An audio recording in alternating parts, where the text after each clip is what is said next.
My family secretly threw a Christmas party without me, so I cut them off for good. My name's Caleb. I'm 32 now, and Christmas used to be the one time of year I actually looked forward to. It was never about the gifts or the food, really. It was just the only time everyone in my family pretended to still like each other. Every year, we'd all show up at my parents' place, hand around cheap gifts wrapped in shiny paper, load up on way too much ham, and blast the same off-tune Christmas songs on repeat until someone, usually my cousin Tyler, spilled wine or tripped over the dog. It was a mess, noisy, and sometimes had that passive-aggressive edge to it, but it was home. Or at least, it felt that way once. This year, I decided to get ahead of it and plan early. I sent out a few thoughtful gifts, not over the top, just things I knew they'd actually use. I got Mom a new immersion blender because her old one started smoking during Thanksgiving dinner. My sister Brooke got a pair of limited edition sneakers. She's constantly going on about her fashion TikTok. And for Dad, I shipped out a crate of fancy craft beer. I knew it'd all be gone by Boxing Day. I didn't mind dropping the cash. I've been lucky. Work pays well. And even though I live in a tiny studio across the state, I've always helped out when things got tight back home, whether it was rent, the power bill, or car insurance. I'd sent more than a few quiet money transfers over the years, especially when Dad would shoot me a vague text like, "Can you spot me till Friday?" No questions. No drama. Just family. So when I got a message on December 18th in our group chat, I wasn't prepared. It was from my mom. "Hey kids, after thinking it over, we're canceling Christmas this year. Just too pricey to have everyone over. With everything going on, we're keeping it small. Love you all." That was it. No call.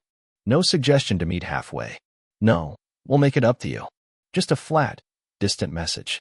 I stared at my phone, thinking it had to be some kind of joke. I asked if they were sure. Brooke replied with a thumbs-up emoji and changed the group chat pic to a sad snowman stock photo. I didn't argue. Just wrote back, "Okay, got it." That was that. No guilt trip. No pushback. I figured maybe they just needed a quiet one this year. Life happens. I grabbed some groceries, heated up a frozen lasagna on Christmas Eve, and tried to roll with it. Threw on Home Alone for probably the 20th time, lit a pine-scented candle a coworker had given me, and scrolled Reddit while snow dusted the world outside my window. Christmas Day passed like any other. Slept late, FaceTimed a couple buddies, and spent most of it trying not to feel bitter. I told myself it could be worse. At least I didn't have to fake laugh while Aunt Linda ranted about politics. I tried to keep it mature. Tried not to take it personally. But something about the silence didn't sit right. Around 9 p.m., I got an Instagram notification. Brooke had gone live. Curious, or maybe just hoping she was drunk and bored, I clicked on it. My stomach dropped. She was at our parents' house. The same house I had offered to help decorate 3 weeks ago. The place looked like a Christmas catalog exploded in it. Twinkling lights everywhere, a giant tree, tinsel on every wall. Near the fireplace, someone had set up a DJ booth. People were dancing, holding plastic cups, shouting over each other. There had to be 25 people there, all laughing and cheering, clinking champagne. "Merry Christmas from the real crew." Brooke yelled into the camera as she panned the phone across the room. I saw my cousins, aunts, uncles, even Tyler, already red-faced and slurring. Someone popped a confetti cannon, and gold streamers flew through the air. I just stared, my thumb hovering over the leave button. So, it wasn't about money. It wasn't about cutting back. It was about me. I don't know how long I sat there. Long enough for the lasagna to go cold. Long enough for the candle to burn halfway down. I didn't cry. Didn't shout. I just sat there, stunned. It was a quiet kind of betrayal, clean, without explanation. The next morning, December 25th, my dad texted. No hello. No Merry Christmas. Not even a how are you. Just, can you send over the $4,200 for January? Need it by tomorrow if possible. No mention of the party. No sorry. Not even a lie to smooth it over. Just a cold, dry ask, as if I was some kind of ATM who forgets. And that was the breaking point. I stared at the message, then opened my banking app and went through everything. Every single bill I'd been covering for them, the rent on Dad's second place, Brooke's cell phone plan, the Spotify family account, the gas, the electric, the internet. It was all under my name. All on me. I paused, not out of anger, but to be sure I wasn't acting on impulse. I wasn't. This had been building for a while. I replied, "Lose my number. I don't fund liars." Then I blocked him. Next, I shut down every transfer, canceled every auto-pay, and unlinked every account. I called every service, talked to reps, explained the situation. One of them, Claire from the gas company, actually said, "That's awful. I hope you're okay." I told her, "I will be. Thanks." I didn't go nuclear. Didn't post anything online. Didn't yell. Just cut the cord. Quiet. Clean. Just like they did to me. By 8:14 a.m. the next day, I had 66 missed calls. I didn't answer, but I did listen to one voicemail. It was from my mom. Her voice was shaky. "Please, call us. There's been a misunderstanding. Just, please call." I didn't delete it, but I didn't call back either. Because for the first time in a long time, I finally felt like I had control. And I wasn't done. Not that morning, not that day, not even the next. My phone kept lighting up every few hours. Unknown numbers.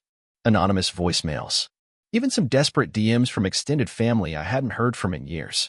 One of my cousins messaged, "Hey man, you didn't miss much. It all came together last minute. Nothing major." I didn't bother replying. I just took a screenshot and added it to a folder I'd started called evidence. Because I wasn't just walking away this time, I was making sure they didn't get another shot to pull this again. By the time December wrapped up, the fallout had officially kicked in. I shut off the phone plan. Brooke made some dramatic post about certain people who love to ruin Christmas and hinted at betrayal in the family. A few of her followers gave her sympathy. Most just ignored it. She tried to message me directly a few times, forgetting I'd already blocked her. Then came Dad. He sent an email, last resort, I guess. Subject line, urgent. "Please, Caleb, talk to us." The message was long and winding, full of phrases like, "You've always been sensitive," and "You're overreacting." But he never mentioned the lie. Never brought up the party. Just talked about how they were in a tough financial spot and how they'd always counted on me. He wrapped it up with, "You're still our son. Family comes first." That part made me almost laugh. Now family comes first? I closed the email without replying. But those 3 words stuck in my head. Family comes first. I kept hearing it like a slogan they dusted off only after things stopped going their way. And maybe that could have been the end of it. I cut them off. They'd deal with it. But then my bank flagged a suspicious login attempt. At first, I figured it was just some scam. But after calling the bank, they confirmed it. Someone had tried logging into my account from a device they recognized, an old iPad I'd left at the house a couple years back. I hadn't thought twice about it back then, and I guess I never logged out. There it was. Someone had tried to change the password 3 times. I knew exactly who it was. Next morning, I got in the car and drove straight there. No call. No warning. I just showed up. The house looked the same as always, Christmas lights still hanging, but sagging now, half burned out. A plastic Santa lay sideways in the yard. I parked across the street and sat for a minute, just staring at the place. The windows were dark. No music. No voices. Just quiet. I rang the bell. No one came. I knocked. Eventually, the door creaked open. My dad stood there, hair a mess, hoodie wrinkled, eyes hollow like he hadn't slept much. "Caleb," he said, like I was a ghost. "Where's the iPad?" I asked. He blinked. "What?" "The one I left here." "Where is it?" He shifted, unsure. "I don't know. We haven't used it. Maybe Brooke." "Save it." I cut him off. I know someone tried logging into my bank account. 3 times. From that device. He opened his mouth like he wanted to say something, then thought better of it. "I'm here to get it," I said. "Then I'm gone. For good." He didn't fight it. Just turned and walked inside. I stepped in behind him only for a moment. Long enough to see the aftermath. The place was wrecked. Trash still in the kitchen from the party. Empty bottles on the counters. Whatever joy they'd faked for Instagram was gone now. Drained. Brooke came downstairs just as I was about to leave. Her eyes were red and puffy, looked like she'd been crying. She opened her mouth, probably ready with some half-hearted apology. I didn't slow down. I didn't care anymore. I grabbed the iPad off the living room table and turned to leave. "Wait," she called after me. "Caleb, can we talk? Just 5 minutes. Please." I paused at the door. "I gave you 6 years," I said. "We're even." And I walked out. Got in the car. Drove home. Never looked back. Once I got home, I reset every password, deactivated every connected device, and gave my lawyer buddy a call. Not to sue anyone, just to put things in writing. I wanted everything locked down. No loopholes. No way back in. A few days later, another email landed in my inbox. Subject line, apology. This time, It was short. From my mom. We made a mistake. We thought you'd always forgive us. We didn't realize how far we'd pushed you. I'm sorry. We all are. Please, if there's any chance we can talk, I'll listen this time. I promise. I didn't write back. Not out of spite. Sometimes silence is the only message people like that understand. I didn't need revenge. I didn't need to humiliate anyone. I just needed them to feel what it's like to lose something they took for granted. And judging by the silence that followed, they felt it. January rolled in cold mornings, quiet evenings. I kept my head down at work, stayed off social media, and started focusing on myself for once. It was weird at first, the quiet. No constant texts asking for money. No guilt-tripping messages about not visiting. No passive digs. Just peace. Of course, it couldn't last. The first crack came from Aunt Carol. She called from a number I didn't recognize, and I answered out of curiosity. Her voice was tight, clipped. "Caleb," she said, "I'm calling because I'm disappointed." I didn't say anything. Just waited. "Whatever happened between you and your parents is one thing," she continued. "But you don't turn your back on family. Not when they're struggling." I kept my voice steady. "Carol, did they tell you why I stopped helping?" She hesitated. "They said you had some kind of meltdown. Over not getting invited to a last-minute party. That you're blowing this all out of proportion." I let out a slow breath.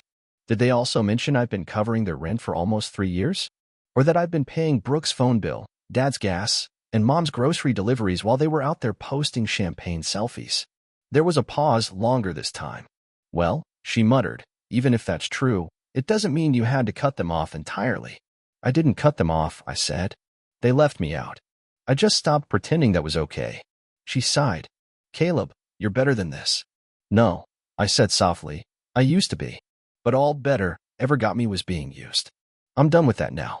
Then I hung up before she could get another word in. I wasn't angry. I wasn't sad. I just felt clear. Like something had been washed off me. But they weren't done yet. 3 days later, I got home from work and found an envelope stuck in the doorframe. It was handwritten from my mom. Inside was a multi-page letter written in cursive, probably to make it seem more heartfelt. She opened with an apology. Said they shouldn't have lied about canceling Christmas. She admitted she let Brooke take control and didn't want to stir things up by insisting I be invited. Claimed they figured I'd be upset, but that I'd get over it eventually. But there was one sentence that stuck with me, right in the middle of the page. "We didn't think it would hurt you so badly. We assumed you were used to it by now." I stared at that line until the ink started to blur. Used to it. Like being excluded was just expected. Like it was my place to accept it without complaint. I didn't finish the letter. I folded it, slid it back into the envelope, and tucked it into the kitchen drawer with the few other things I'd kept from them. It was a drawer I didn't open anymore. That night, I got a new voicemail. This one wasn't pleading. It was Dad. His voice was tight, controlled. The kind of voice he used when he was trying not to lose his temper. "You've made your point," he said. "We get it. You're upset. You want to make us pay." He paused. "Well, congratulations. Everyone's talking. Your aunt's furious. Your sister's embarrassed. And your mother? She hasn't slept in days." Another pause. "But don't go thinking you're better than us, Caleb. You're not. You're just bitter. Always have been. And when this little phase passes, and it will, you'll come crawling back. Like always." Click. I didn't delete the voicemail. I replayed it once. Then again. Then I hit save. Because that was the real them. Not the tear-streaked letters or the carefully worded DMs from distant relatives. That message, that was the truth. That was the core. They weren't sorry for what they did. They were angry that I finally stopped letting it slide. The next day, I sat down with a notary and updated the deed for a small piece of land I'd inherited from my grandfather. It was supposed to go to Brooke after me. Dad had arranged that years ago, said it should stay in the family. But it was mine now, fully in my name. I signed new paperwork, transferring it to a local nonprofit that builds housing for kids aging out of foster care. I didn't do it to get revenge. I did it because I wanted that land to tell a different story, one that didn't involve lies and guilt and being taken for granted. Let something good come from it. 2 days later, Brooke called from a friend's number. I didn't answer. She left a voicemail anyway. "You're ruining everything, Caleb. You're being ridiculous. I don't even know what you want from us anymore." She didn't get it. None of them did. I didn't want an apology. I wanted to not need one in the first place. I wanted to stop playing the part of the dependable son, the guy who always showed up, who always smiled through it, Who funded the fantasy that everything was fine? That Friday, I got one last letter. No return name. Just my address, scribbled in the corner. Inside was a Polaroid. A group shot from Christmas night. Everyone was there. My parents, Brooke, cousins, neighbors. Even Aunt Carol. They were smiling, drinks in hand, arms around each other, laughing mid-shot. On the back, someone had written, "We still had a great time." No signature. No explanation. Just that one sentence. And I smiled. Because finally, I understood. That wasn't an invitation. It was a jab. A dig. A reminder that they were still having fun without me. They weren't trying to make peace. They were trying to pull me back in by making me feel like I missed out. But what that photo really said, they were still thinking about me. Still trying to prove something. Still scrambling to make it look like I didn't matter, because deep down, they knew I did. I left the photo on my kitchen counter for a week. Face down. I didn't throw it out right away. Part of me wondered if they'd send another. They didn't. And in the quiet that followed, something shifted inside me. Not rage. Not grief. Just peace. Like I'd stepped out of a fog I hadn't even realized I'd been stuck in for years. For the first time in my adult life, I felt truly free. No last-minute money requests. No phony apologies. No more wondering why I always ended up carrying the weight of other people's mistakes. And when that fog lifted, I saw the pattern clearly. It wasn't just about one Christmas, or some rent money, or that live stream. It was years. Years of being the safety net, the scapegoat, the emotional punching bag. Whenever something went wrong, I was the cushion. When Dad blew up at a landlord, I covered the deposit. When Brooke overdrafted her account, again, I quietly wired her a gift. When Mom couldn't afford Grandma's birthday cruise, I made it happen. No thank you. Not really. Just more expectations. Now that the money had stopped, they weren't just missing me, they were missing the version of me they'd built. The one who never said no. I spent a long time thinking about how I wanted to close this chapter. Not just drift away, but end it for good, cleanly, completely. I opened my laptop, pulled up the shared Google Sheet I'd used for years to track everything I'd paid on their behalf. Every rent transfer. Every bill. Every so-called gift. Thanks for sticking around and listening to my story.